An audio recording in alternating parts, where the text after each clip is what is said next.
Police officers, one of the world's most dangerous professions. Now, this video isn't gonna be like one of the regular videos. In fact, we're gonna be taking this video to Reddit, and I'm gonna be reading some of the most traumatizing stories posted by police officers. Now, keep in mind, these are all real stories, so some of them are gonna be captivating at times, and some of them are gonna be really traumatizing. I'm gonna try to throw just a little bit of funny parts every now and then. I mean, it would help if I was actually funny. And shout out to Night Owl for making these awesome compilations. Guys, if you like any of these compilations, make sure you subscribe to their channel. And subscribe to this channel too, and turn on notifications. We definitely need that. All right, enough pandering. Give me some money, please. Just one like and feed a Smoothie Steve to me. Please, I'm hungry for life. I hope I don't get arrested during this video. All right, with that said, let go. All right, so let's get to it. Got a call for a missing child. Got home to find her mother highly distressed and not sure what to do. I called in everyone to first search the home and property. I decided to search the backyard since it was a large wooded lot with no visible fence. After about 10 minutes, I found the boy. He was caught in an old chain link fence in the woods that was blocked by a bunch of trees, so you couldn't see it from the house. He had basically gotten strangled to death on the fence. He must have been climbing on it, fell, and got his hooded sweatshirt caught in it. All right, so right there, yo, that's tragic. That's a really humbling scene. To get caught in a sweatshirt, damn. That's crazy. The worst part for me was having to call it in on the radio, knowing the mother might hear it inside from one of the officers' radio. So that's crazy. I mean, that's like one of the worst fears any mother can have, and then for it to happen like that, for you to actually get caught up on some anomalous way to die on a chain link fence from your hooded sweatshirt, that's kind of cray. All right, number 2. So guys, you see what I mean when I say some of these stories are somber, so I'm like trying to inject as little humor as I possibly can in some of these stories, right? Because I'm like, these are actual real things that have happened to people, right? So let's get ready for number 2, which is by Pooter TDI. All right, Pooter, ha, there we go, Pooter. That's a funny word, Pooter TDI, 12.5K points 1 year ago. Let's get it. This is a response to the first story we've just read about, right? It was commented right below.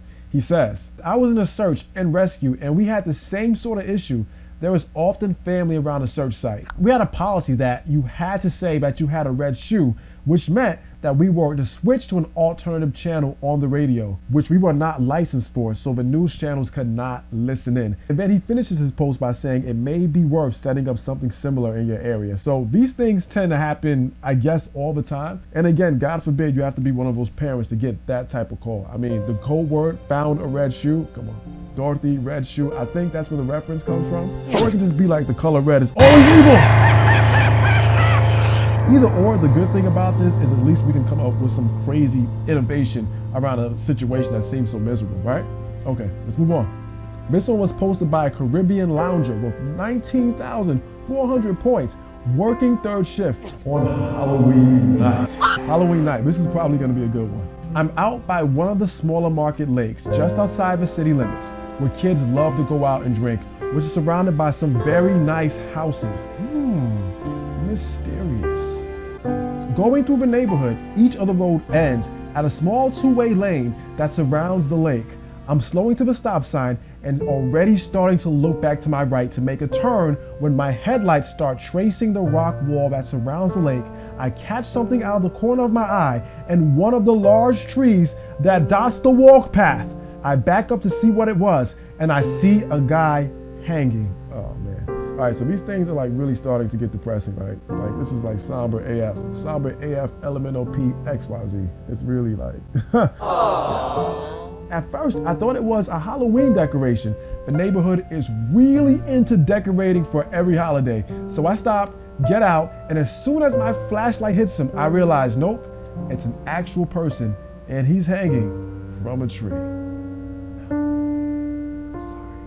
Yikes. Just yikes. As I'm standing there, ready to call it in, I notice a gaggle of kids coming down the street. Gaggle, that's an interesting word, a gaggle of kids. They were trick-or-treating, and then he says shit in parentheses, shit. As soon as they see my car, they start heading my way faster, so I book it back up the block to meet the parent walking them and tell her she needs to take the long way around the block the other way. She can see the look on my face and she knows that I'm not kidding. Turns out, he was a 20-year-old that was devastated about his girlfriend breaking up with him, and she lived in the last house on that block where she would see him the next morning when she looked out of her window. Oh, look, there's a response by Beastly Me 7 who said, and he has 11,000 points. And he says, okay, bad ending. What the? And his girlfriend did break up with him, and it kind of reminds me of a time my girlfriend broke up with me, which was pretty recent, and it was pretty terrible because I still haven't found a replacement girlfriend except a doll. But nah, guys, that's pretty sad. If you don't have like that significant other, you're really missing a big part of your life, and you should probably, maybe if you have the free time, focus on that, because that's like direly important to regulating your mental health. Ask me how I know. I'm literally insane. Okay, next story by Hadrian217 with 17,300 points, 1 year ago exactly. We responded to a burglary alarm at a mortuary and found that one of the rear doors was left open. All right. Oh my God, what do I do? Policy now dictates that the entire building needs to be cleared, searched, to confirm that it was a false alarm, which most are, because, you know, people hit the door. It's the middle of the night and totally dark. We use flashlights and never turn on the lights. We walk into one of the rooms and see a body on the table. No. It appeared that it was waiting to be processed, possibly embalmed by the mortician. All right, seems normal. It smelled like a mildly decomposing body. Suddenly, I see a shadow to my right, and I shine my light there and find nothing out of the ordinary. I immediately smell a really strong whiff of perfume blow by me. Ooh, this is a good smelling body. It's good, it smells so good. The search was completed more expeditiously but normal after that. Nothing was found. Okay, so maybe I'm missing this story. They got a call, the back door was open, and because building compliance laws, they had to search the entire premises. They found a dead, rotting body on the table, which is normal because it's a mortuary. They get a strong whiff of perfume, and then all of a sudden they completed the search fast. I don't get it. Maybe one of those bodies was smelling good. It died by drowning in perfume. See that? Look at that. Just explain the stories of the world. It was a stormy night on the coast of Oregon. A lady was driving drunk and ran to the back of a parked school bus. See, this is what happens when you drive drunk, people.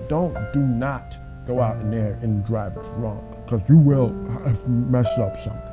When she did, her car caught on fire, but she was able to escape. When I found her slowly walking down the side street, I was telling her to stop and turn around. When she turned around, her lower jaw was gone, and she was totally dazed. Oh! Oof! Her jaw looked like that. That's gotta be hella painful, just to like have no lower jaw. Her tongue was sticking straight out the top of her neck. Oof! And she was trying to talk. She ended up surviving, but needed tons of plastic surgery. All right, now we have one response to that. Yikes. This one is awful and would have been so creepy to see in person. Yo, I agree. Would have been so creepy to see in person, folks. But no, honestly, that's like one of the most sickest, creepiest things that I don't think I can possibly tolerate. I would probably be traumatized for like the next couple of weeks after seeing someone's tongue come out of their neck, but their jaw to be completely off of their face. I couldn't even imagine that, right? Okay. All right, shout out to cops. They got a tough job. We give them a lot of crap, but they got a tough job. Quick intermission, actually a little story time. Before I decided to become a professional clown here on YouTube, I was actually really deep into the process of becoming a police officer, and reading these scary stories here on Reddit, I forget the subreddit, but reading these scary stories here on this subreddit really has me like, maybe I don't need to become an officer. But again, it's a tough job, and clearly these stories illustrate the fine details of that. All right, guys, that was today's video. Let me know how you liked the video, how you liked the presentation, and if you feel like it, if this video made you laugh, if it made you cry, if it made you feel some sort of kind of feelings deep down inside your rotisserie. I'm hungry. I'm terribly hungry. Inside your complex nervous circulatory system, make sure you give this video a like. And hey, if you like any of my videos, maybe you can subscribe. I make videos every week, usually 3, sometimes 5. I'm feeling extra good and I had a couple of energy drinks, I admit. Guilty pleasure, come on. Now we'll be seeing you somewhere on this crazy oasis. Smoothie Steve calls YouTube. Come on, baby. We got love making to do. Goodbye.